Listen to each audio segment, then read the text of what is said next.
Assalamualaikum warahmatullahi wabarakatuh. Kami dari kelompok 3 akan menjelaskan tentang analisis perusahaan Bukalapak.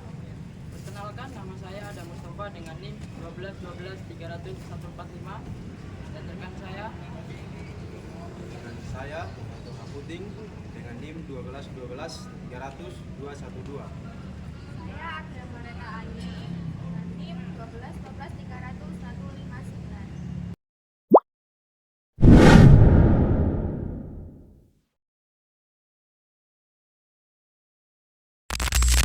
Teknologi informasi dan komunikasi dalam era globalisasi telah menciptakan berbagai transformasi fundamental dalam aspek kehidupan manusia, khususnya dalam bidang ekonomi dan perdagangan.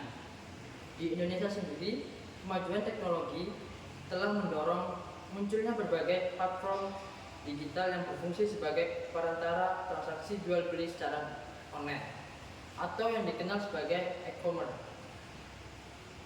Salah satu pelaku utama dalam industri ini adalah Bukalapak, sebuah perusahaan teknologi lokal yang sejak awal berdiri telah menunjukkan komitmen kuat untuk mendukung digitalisasi sektor usaha kecil dan menengah atau bisa disebut UMKM, serta memperluas industri digital di kalangan masyarakat luas.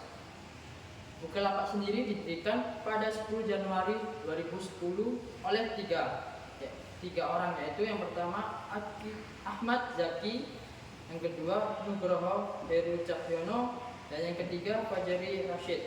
Bukalapak awalnya merupakan sebuah startup teknologi yang memiliki misi sederhana namun sangat berdampak, memberdayakan UMKM Indonesia melalui platform daring.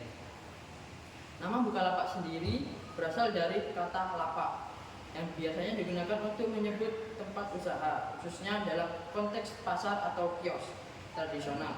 Dari sinilah lahir semangat membuka lapak secara digital dengan tujuan agar pelaku usaha mikro dapat menjual produk mereka kepada khalayak yang lebih luas tanpa harus memiliki toko fisik.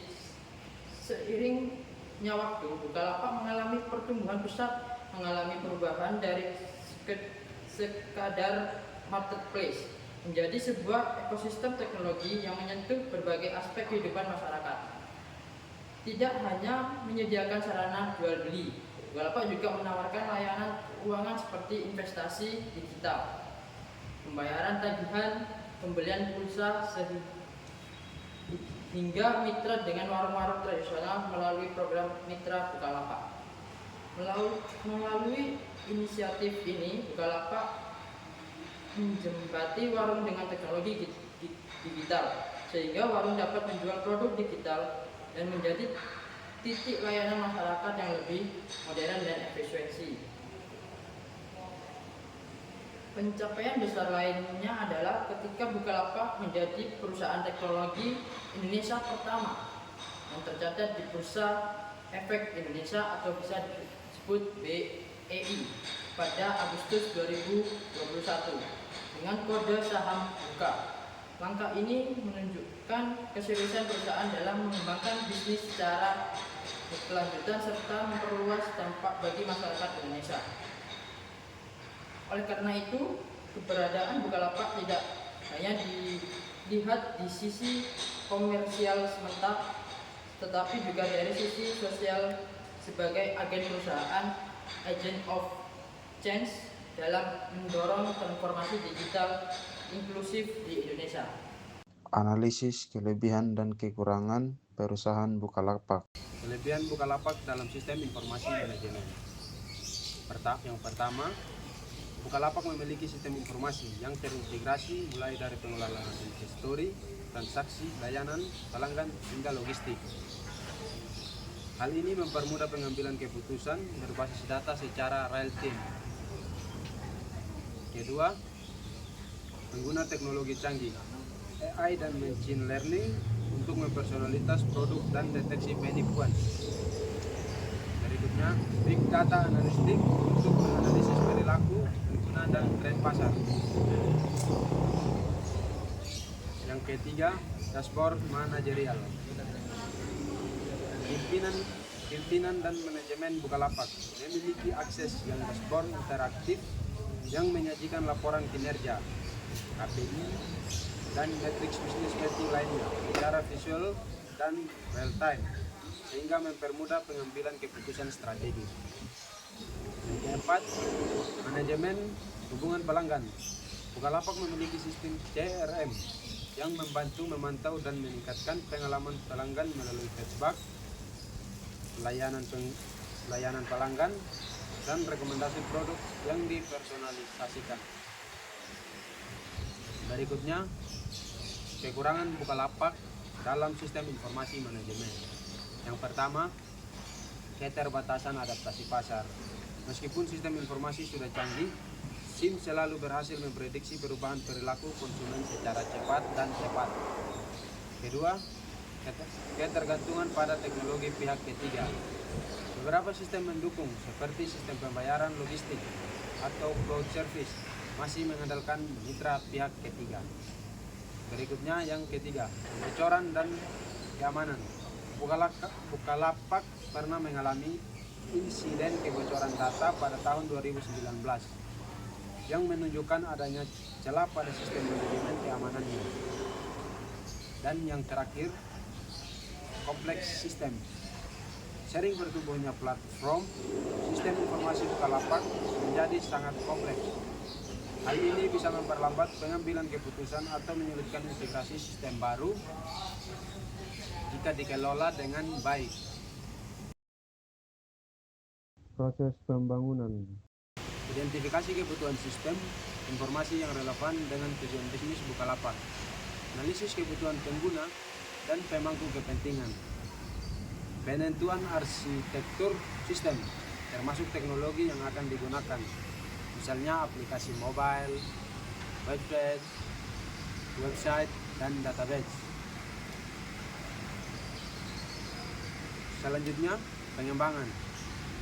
Melakukan analisis terhadap masukan dari pengguna dan pemangku kepentingan untuk mengidentifikasi kebutuhan pengembangan. Menganalisis tren teknologi dan pasar untuk mengidentifikasi peluang pengembangan. Berikutnya, maintain sistem informasi. Yang pertama, memastikan sistem berjalan dengan baik dan stabil. Yang kedua, mengatasi masalah dan bug yang muncul. Yang ketiga, memantau kinerja sistem dan melakukan optimasi jika diperlukan. Sistem informasi yang digunakan oleh Bukalapak yaitu yang ke-1, ada sistem informasi transaksi.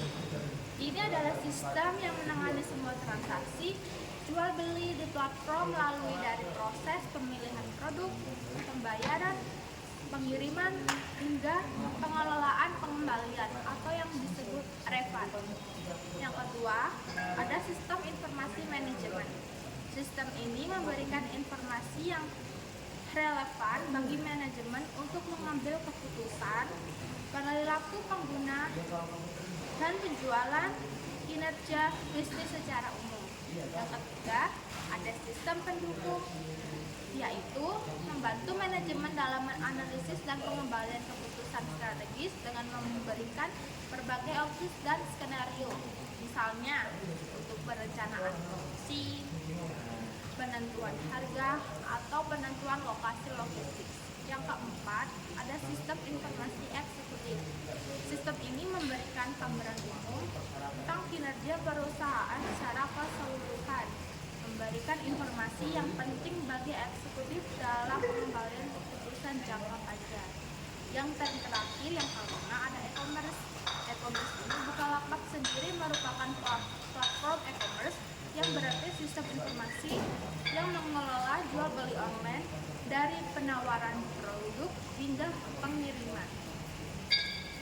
Kesimpulan, Bukalapak sebagai perusahaan teknologi berbasis digital di Indonesia telah berhasil memanfaatkan sistem informasi manajemen secara opsional untuk mendukung kegiatan operasional, pengambilan keputusan, dan pencapaian keunggulan kompetitif di pasar e-commerce.